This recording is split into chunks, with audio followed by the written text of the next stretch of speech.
Good morning, students. Today I am going to continue my lecture called Plus 2 Arts Political Science, and the name of the chapter is Environment and Natural Resources. Now let us start with the topic Common Property Resources. जो common property है वो represent common property for the group. जो underlying norms हैं यहाँ पर ये हमें ये प्रोवाइड करते हैं इस इंफॉर्मेशन रिगार्डिंग जो मेंबर्स हैं ग्रुप के, बोथ उनको राइट्स एंड ड्यूटी हैं with respect to the nature, level of use, maintenance of given resource through mutual understanding. Century of practice. बहुत सारे विलेज कम्युनिटीज़ जो इंडिया में हैं, for example have defined members' rights and responsibilities, a combination of factors including privatization, agriculture intensification, population growth, and ecosystem degradation that have caused common property to dwindle in size, quality, availability to the poor in much of the world. जो institutional arrangement है, actual management of sacred groves on the state owned forest land, वो appropriately fits the description of a common property right along the forest belt of south India. Sacred group जो हैं traditionally managed by village communities. Now let us start with another topic. India stand on environmental issue. India ने sign किया है, rectified किया है 1997 इन Kyoto protocol इन August 2002 में. India, China and other developing country जो हैं उनको एग्जम्प्ट किया गया है requirements of Kyoto protocol, because जो इनका कम्बिनेशन है to the emission of green house gases during the industrialization period, जिसको ये बिलीव किया जाता है to be causing today's global warming and climate changes, वो सिग्निफिकेंट नहीं है. उसके अलावा the critics of Kyoto protocol point out that sooner or later जो India and China both along with other developing country will be among the leading contributors to greenhouse emissions. At the G8 meeting in June 2005, India ने point out किया कि जो per capita emission rate है developing countries का are a tiny fraction of those in the developed world.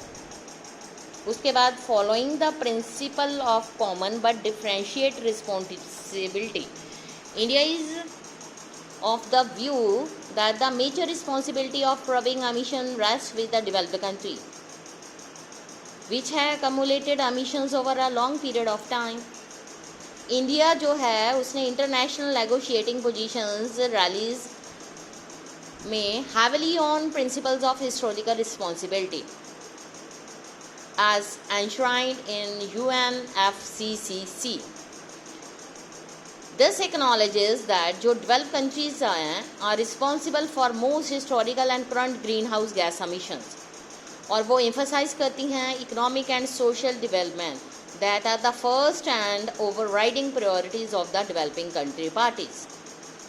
So जो India is wary of recent discussions with UNFCCC about introducing binding commitments on rapidly industrializing countries such as Brazil, China and India to reduce their greenhouse gas emission. India ये feel करता है contravenes very spirit of UNFCCC. Neither does it seem fair to impose restrictions on India when the country rise in per capita carbon emissions by 2030. That is likely to still represent less than half of the world average of 3.8 ton in 2000. India की जो emissions हैं predicted to rise from 0.9 tons per capita in 2000 to 1.6 ton per capita in 2030. India की जो government है already participating in global efforts through a number of programs. For example, जैसे India's National Auto Fuel Policy mandates cleaner fuels for vehicle, Energy Conservation Act passed in 2001 outlines initiative to improve energy efficiency. उसी तरह से similarly the electricity act of 2003 उसने encourage किया है use of renewable energy. Recent trends जो हैं वो importing में है natural gas, encouraging the adoption of clean coal technology, जो ये शो करते हैं कि India has been making real efforts. जो गवर्नमेंट है also keen to launch a national mission on biodiesel. इसमें क्या है कि using about 11 million hectares of land to produce biodiesel by 2011-12. जो इंडिया है one of the largest renewable energy programmes in the world. अब a review of implementation of agreements at the earth summit in Rio, जिसको undertaken लिया गया था by the India in 1997. One of the जो conclusion है वो ये है कि there had been no meaningful progress with respect to transfer of new and additional final resources. जितने भी एडिशनल फाइनल रिसोर्सेज हैं उनके ट्रांसफ़र की हमें नीड नहीं है. और जो इन्वायरमेंटली साउंड टेक्नोलॉजी है कंसेशनल टर्म्स में फॉर डेवलपिंग नेशंस में मोस्टली उन कंट्रीज़ को इन new and additional financial resources की ट्रांसफ़र की ज़रूरत नहीं है. इंडिया ने ये भी फाइंड किया कि it is very necessary that developed country takes immediate measures to provide developing countries with financial resources and clean technologies to enable them to meet their existing commitments under UNFCCC. India भी इस view में है कि जो SAARC countries हैं उनको adopt करना चाहिए common position on major global environment issues so that जो रीजन्स हैं वॉइस के carries greater weight. Environmental movements, one or many, we have so far looked at the way governments have restricted at the international level to challenge of environmental degradation.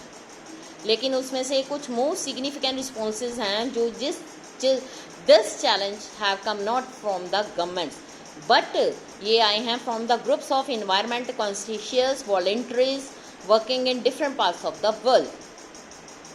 कुछ उनमें से international level पर work कर रहे हैं, mostly उनमें से जो वर्क एट लोकल लेवल. जो इन्वायरमेंटल मूवमेंट्स हैं वो most vibrant, diverse and powerful social movement हैं और इस टाइम ये वाली movements across the global today काम कर रही हैं. It is with in social movement जो न्यू फॉर्म्स पॉलिटिकल एक्शंस हैं री इन्वेंटेड हुए हैं. उसमें ये भी बताया गया है ये जो मूवमेंट्स हैं these new ideas, long term visions, what we should do और what we should not do in our individual and collective life. यहाँ पर कुछ एग्जाम्पल्स हैं जो हमें ये बताते हैं कि जो डाइवर्सिटी है is an important trait of contemporary environmental movements. जो फॉरेस्ट मूवमेंट्स हैं वो हैं साउथ की in Mexico, Chile, Brazil, Malaysia, Indonesia, continental Africa, India. Just to list a few examples. These are faced with enormous pressures. जो forest clearing है third world continue at an alarming rate. Despite 3 decades of environmental activism, जो destructions है world's last remaining grand forest actually increase in last decade. Mineral industries जो हैं most powerful form है industry की on this planet. Large number of जो economies हैं south की वो अब being reopened to MNC through the liberalization of global economy. Liberalization means free trade. Mineral industries हैं, it means the extractions of earth, its use of chemicals, its pollution of waterways and land, its clearance of native vegetation, its displacement of communities, among other factors, continue to invite criticism and resistance of various parts of globe. एक बहुत अच्छा example उन्होंने हमें यहाँ पर बताया है Philippines, where a vast network of groups and organizations campaigned against the Western Mining Corporation WMC. ये एक ऑस्ट्रेलिया बेस्ड मल्टीनेशनल कंपनी है. मच ऑपोजिशन जो है इस company in its own country. Australia is based on anti nuclear sentiments और ये advocacy कर रहा है for the basic right of Australian indigenous people. Another group जो मूवमेंट्स का है वो इन्वॉल्व करता है in the struggle against mega dams. In every country एक मेगा डैम जो है बन रहा है. One is likely to find an environmental movement opposing it. Increasingly anti dam movement जो हैं, प्रो रिवर मूवमेंट जो हैं, वो sustainable equitable management of river system and valleys के कारण हैं. उसके अलावा अर्ली 1980s में हमने ये देखा कि फर्स्ट एंटी डैम मूवमेंट जो है वो नॉर्थ में लॉन्च की गई. इस कैंपेन को नाम दिया गया सेव फ्रैंकलिन रिवर, इस जो कि सराउंड करती थी forest in Australia. It was a wilderness and forest campaigns as well as anti dam campaign. At present अगर हम बात करें, there has been a spirit in mega dam building in south, from Turkey to Thailand to South Africa, from Indonesia to China. जो India has some of the leading anti dam pro river movements, जैसे कि नर्मदा बचाओ आंदोलन, ये one of the best known of these movement.